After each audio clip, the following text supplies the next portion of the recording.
Olá, muito boa tarde você internauta, produtor rural que nos acompanha aqui ao vivo no site Notícias Agrícolas. Estamos de volta com os nossos boletins. O destaque agora é para o setor sucroenergético. A gente vai falar um pouco mais em relação à questão, do endividamento do setor sucroenergético. A gente tem acompanhado aí nas últimas safras um cenário de bons preços, para os principais produtos derivados da cana-de-açúcar, principalmente o açúcar e também o etanol, na comercialização interna e externa. E esse cenário, de alguma forma, auxiliou, as unidades produtoras na questão das dívidas, A gente que vem acompanhando aí o setor sucroenergético, que por algum tempo teve, inclusive, um cenário bastante complicado, com vários produtores saindo das atividades, e agora, então, a gente tem esse cenário mais positivo. Mas para entender tudo isso, a gente fala agora ao vivo com o Manuel Pereira de Queiroz. Ele é superintendente de agronegócio do Banco Alfa, e a gente traz melhor esses dados em destaque. Manuel, muito boa tarde, obrigado pela sua presença aqui com a gente. Boa tarde, eu que agradeço, prazer estar aqui com vocês. Estou disposto a colaborar aí com a informação que vocês entenderem seja necessário. Prazer é nosso, Manuel. Bom, como eu disse, queria que você atualizasse para a gente o cenário atual de endividamento das usinas, do setor sucroenergético. A gente viu aí nos últimos anos um cenário bastante complicado, para algumas unidades produtoras, algumas até saindo da atividade, indo para outras culturas, porque a gente via realmente um cenário financeiro bastante complicado. É isso, Na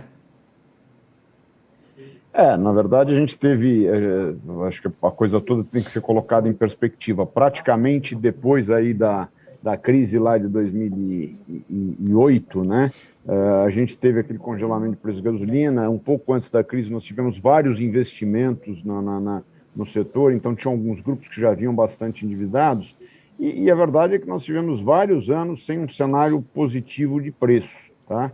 Eu acho que isso aí começou a mudar com etanol um pouquinho, já em 19 e 20, 20 e 21 nós tivemos uma boa safra em matéria de preços, o que ajudou bastante.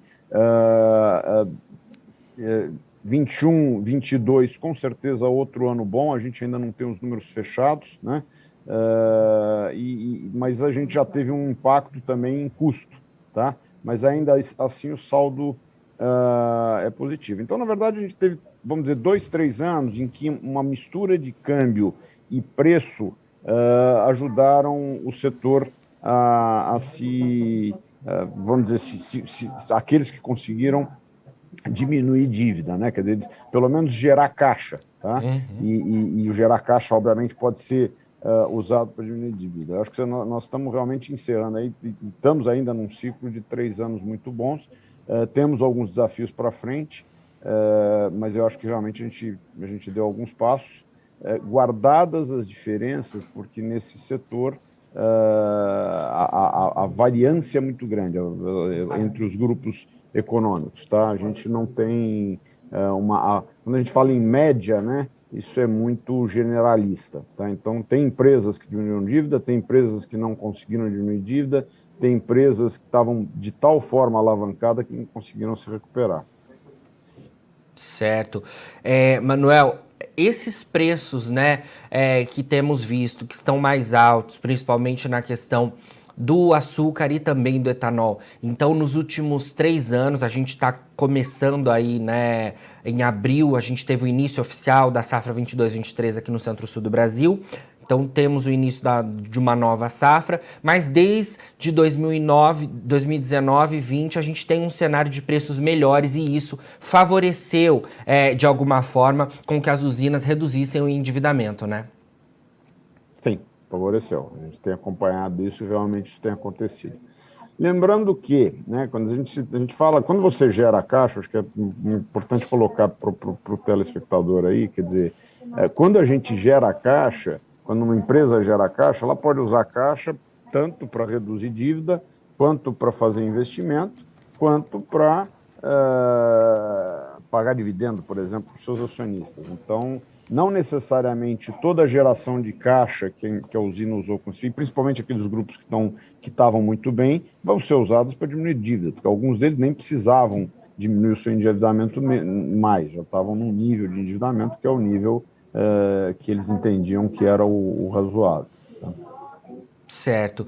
Manuel, um outro ponto que eu queria trazer para a nossa conversa então, esse cenário de preços mais positivos, a gente pode dizer aí que traz um alívio pro endividamento, né? Como você muito bem pontuou, mas você também falou em relação aos custos, né? Porque é um fator muito importante das atividades agrícolas aqui do país. A gente que vem acompanhando os insumos sendo impactados, né, com preços altos, justamente pela questão do câmbio e das oscilações do petróleo. A gente teve a guerra entre Rússia e Ucrânia impactando muito fortemente esse cenário. Então, queria que você trouxesse para a gente que, apesar, então, dos preços altos, a atenção para os custos é importante? É importante, sempre foi, né? Quer dizer, a gente, em qualquer negócio de commodity, a gente no banco olha muito isso. A gente sempre fala que quem trabalha com commodity, seja açúcar, seja soja, é tomador de preço, quer dizer, não é ele quem determina o preço do seu produto, o preço do produto no mercado. Então, a única coisa sobre a qual a usina ou o produtor de cana tem controle, ou o produtor de soja, isso serve para qualquer cultura, é o custo de produção, né? Quer dizer, ele tem reduzir custo e produzir a custo barato é uma necessidade sempre, quer dizer, reduzir custo sempre é uma necessidade, porque é a única coisa que ele tem sob o controle dele. A outra ponta, que é o preço, não é ele quem determina. E quando você tem um excesso de oferta de produto no mercado, é comum, né, no mercado de commodities que o preço, inclusive, cai abaixo dos custos de produção. Então, aqueles produtores mais eficientes, que produzem a preço mais barato, são aqueles que sobrevivem e passam melhor esse período de preços deprimidos. Certo. Manuel, podemos dizer aí, então, que gestão é uma palavra fundamental nesse momento, apesar desse cenário, tem os pontos de atenção também, os produtores, as usinas, o setor sucroenergético como um todo, a gente pode dizer assim, deve estar atento a isso, né? A gestão é fundamental para que ele não tenha um cenário complicado, né? Total, tá? Isso é totalmente verdade. Eu colocaria, assim, na minha visão e na visão nossa, assim, nossa visão financeira, é que nós temos duas variáveis que são importantes você gerenciar numa usina, né? A primeira é custo. Eu acho que custo é fundamental. A segunda, já vem do lado financeiro, puxar um pouquinho sardinha para o meu lado, é o controle da liquidez. E o mais importante nesse setor, porque é um setor que demanda muito capital, é mais importante a liquidez até do que o nível de endividamento. É óbvio que se o nível de endividamento for muito alto, a liquidez acaba em algum momento apertando, né? Mas aqueles clientes que têm... E como é que você controla bem uma liquidez numa usina de cana? Primeiro, você tem que ter um colchão de caixa bastante robusto, bastante saudável, e, além disso, você tem que estar sempre gerenciando o seu passivo financeiro, tentando sempre trabalhar num ciclo mais longo, quer dizer, alongando as suas dívidas. O principal investimento de cana-de-açúcar é a própria cana, o plantio da cana, que você planta, colhe com 18 meses, um pouco mais, quer dizer, começa a colher com 18 meses e vai colhendo por 5 anos. Então, é um investimento em que o período de maturação é muito longo. Você tem que sempre tentar captar dinheiro num prazo, pelo menos correspondente ao investimento que você está fazendo. Então, saber gerenciar, saber ter sempre a dívida no longo prazo e ter sempre uma reserva financeira no curto prazo e um caixa no curto prazo, e assim, a minha experiência com a usina mostra isso claramente, quer dizer, grupos que eu acompanho aí há 20 anos, aqueles que sempre trabalharam com um caixa robusto, passaram de forma, vamos dizer, brilhante aí os períodos de baixa e os períodos de aperto do setor, né? Sim, e nesse processo de boa gestão, essas últimas 3 safras podemos dizer que são o momento para que as usinas façam caixa realmente, né, Manuel? Exatamente. Quer dizer, quando a gente fala em aumentar a dívida e diminuir dívida, a gente fala em dívida líquida, tá? É a dívida menos o caixa. Então, é importante, quer dizer, quando você considera a dívida, não é quanto ele tem de dinheiro tomado no banco, mas é quanto ele tem menos o que ele tem de caixa. Então, é essa dívida líquida que tem diminuído. Não necessário. Então, quer dizer, uma forma de diminuir de dívida líquida pode ser diminuindo a dívida em si ou aumentando o caixa. Tá? Eu acho que o caixa é importante. O caixa tem um certo custo, né? Principalmente com a taxa de juros subindo do jeito que subiu. Sim. Mas ainda, eu costumo brincar que ela é como um prêmio de seguro. Quer dizer, você paga para não ter problema. Né? Sim. Manuel, um outro ponto que eu queria trazer para nossa conversa, você falou de um momento aí que você puxou sardinha para a sua área, né?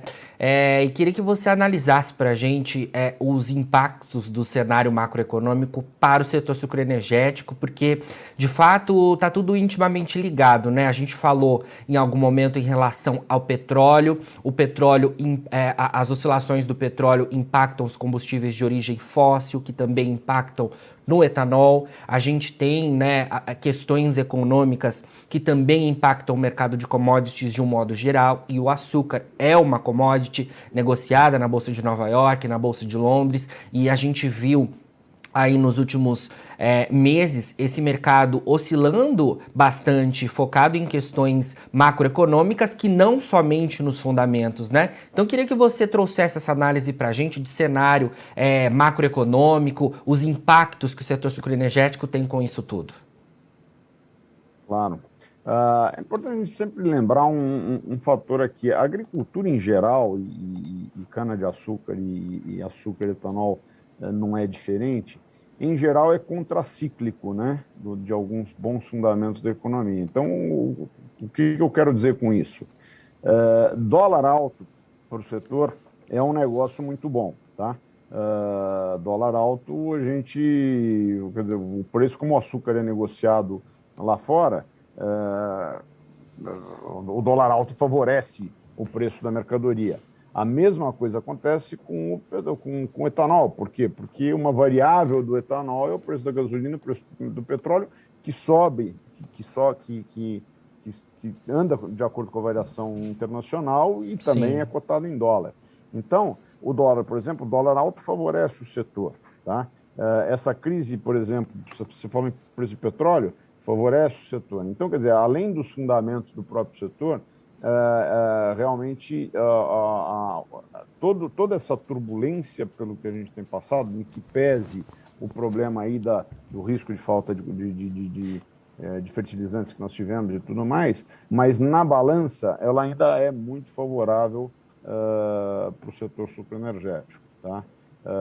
A gente deve ter volatilidade aí para frente, então, quer dizer, as notícias não são boas no sentido de inflação no mundo, quer dizer, nos Estados Unidos está tendo inflação alta, na Europa está tendo inflação alta, com isso a tendência é subir taxa de juros no mundo inteiro, a economia deve se tornar mais recessiva, mas isso não necessariamente afeta o setor de açúcar e etanol, tá? Quer dizer, é aquela velha história, petróleo alto ajuda, né? Mas é meio assim, é meio contracíclico em questões econômicas. Excelente análise, Manuel. Bom, ainda focado nessa questão de cenário macroeconômico e também de anúncio relacionado aos fundamentos que impactam no mercado, eu não posso deixar de te perguntar, já que a gente está falando de juros mais altos no mundo, juros altos aqui no Brasil, não posso deixar de te perguntar sobre um anúncio que acontece daqui a pouco, que também impacta o setor sucroenergético, mas impacta as atividades agrícolas no país como um todo, que é o Plano Safra 2022-23, daqui meia horinha deve ser anunciado aí, né? E queria saber como é que você vê esse cenário de crédito no setor sucroenergético, né? As expectativas diante disso tudo, porque também está ligado à questão do endividamento, né? Imagino que seja mais complicado em alguns cenários o setor conseguir crédito, seja mais fácil em outros momentos. E a gente tem aqui no Brasil um momento de juros altos que impacta diretamente no Plano Safra, né? Como é que você vê tudo isso? Vamos lá, assim, vou tentar fazer uma análise sucinta, né? O assunto é longo, dá para falar Sim. aqui durante 1 hora sobre o assunto. Mas o que acontece? O Plano Safra, obviamente, é um marco importante, mas só para a gente falar um pouquinho geral, depois entra especificamente açúcar e etanol. O ano passado, o Plano Safra, se não me engano, foi de 251 bi, tá? E o financiamento só dentro, que a gente chama de dentro da porteira da agricultura brasileira, do agronegócio brasileiro, mas só a parte da produção primária, a demanda foi de 700 bi. Então, hoje, a agricultura brasileira é largamente financiada por crédito privado a custo de mercado. Então, são bancos que fazem esses financiamentos via CDCAs, via CPRs, são as revendas e cooperativas que financiam o produtor em prazo safra. Quer dizer, hoje, o grosso, apesar do Plano Safra ser importante, o grosso do financiamento já é um financiamento privado a custo de mercado, tá? Com uma participação cada vez maior de mercado de capitais, que são aqueles títulos, como, por exemplo, o CRA, onde a empresa ou o produtor emite e vários investidores compram, não é nem o banco que está financiando, quer dizer, são vários investidores que estão financiando, porque é o mercado de capitais de dívida. Isso tem crescido muito no Brasil e é o futuro, porque a gente, de certa forma, a demanda por recurso na agricultura brasileira sobe numa velocidade muito maior do que a capacidade nossa de subir recursos para o Plano Safra. Então, o que a gente precisa é realmente voltar a ter taxas de juros a preços decentes, quer dizer, conseguir derrubar essa Selic de novo com bons fundamentos econômicos para a faixa, não precisa ser para 2,5%, 3%, mas para a faixa de 4%, 5%, 6% e tal, para que você capte recursos a mercado e que esses recursos não sejam também muito caros, que de certa forma inviabilizem a produção. Especificamente usina de cana-de-açúcar e até produtor rural, usa-se muito pouco do Plano Safra. Tá? A gente, hoje, financiamento de usinas fazem basicamente pré-pagamento de exportação, fazem nota de crédito de exportação, algumas delas fazem CPR de etanol, CPR de açúcar, mas basicamente são financiadas a preço de mercado. Alguma coisa de BNDES que entra no Plano Safra, como aquelas linhas de Moderfrota, linhas de Proirriga, alguma coisinha fazem, mas assim, o grosso do financiamento para a usina de cana-de-açúcar hoje é a custo de mercado, é a preço de mercado. Excelente, Manuel. Como você disse aí, né, teria assunto para a gente conversar muito mais, mas certamente nos falaremos ainda muito ao longo desse ano de 2022. É só a nossa primeira parceria por aqui. Sempre que tiver novidades aí do Banco Alfa, queremos contar com a participação de vocês por aqui, viu? Já é. Eu que agradeço, estou à disposição. Um abraço. Bom, falamos aí então ao vivo com Manuel Pereira de Queiroz, ele que é superintendente de agronegócio do Banco Alfa, a gente atualizando então a questão do endividamento do setor sucroenergético e também trazendo de alguma forma as perspectivas em relação a crédito, já que a gente logo mais deve ter o anúncio aí do Plano Safra 2022-23 aqui do Brasil. Agora, na finalização dos nossos boletins, você encontra as nossas redes sociais, é só seguir a gente para se manter atualizado sobre todas as informações do agronegócio brasileiro. Eu queria lembrar também a vocês que a gente está nos últimos dias, né, para inscrição no nosso prêmio da melhor história de um agricultor. É só você procurar lá no nosso site as informações, mandar a sua história aqui, porque você pode ser premiado, né, pela história que você trouxer pra gente. É uma premiação bastante importante que chega na sua segunda edição e a gente aqui no Notícias Agrícolas está esperando para você enviar e contar pra gente o que você viveu aí nos últimos tempos no agronegócio brasileiro e a sua história. Bom, a gente fica por aqui, daqui a pouquinho tem mais boletins ao vivo e não se esqueça, Notícias Agrícolas, 25 anos ao lado do produtor rural. Participe das nossas mídias sociais, no Facebook, Notícias Agrícolas, no Instagram, @Notícias Agrícolas, e em nosso Twitter, @Noteagri. E para assistir todos os vídeos, se inscreva no YouTube, na Twitch, no Notícias Agrícolas Oficial.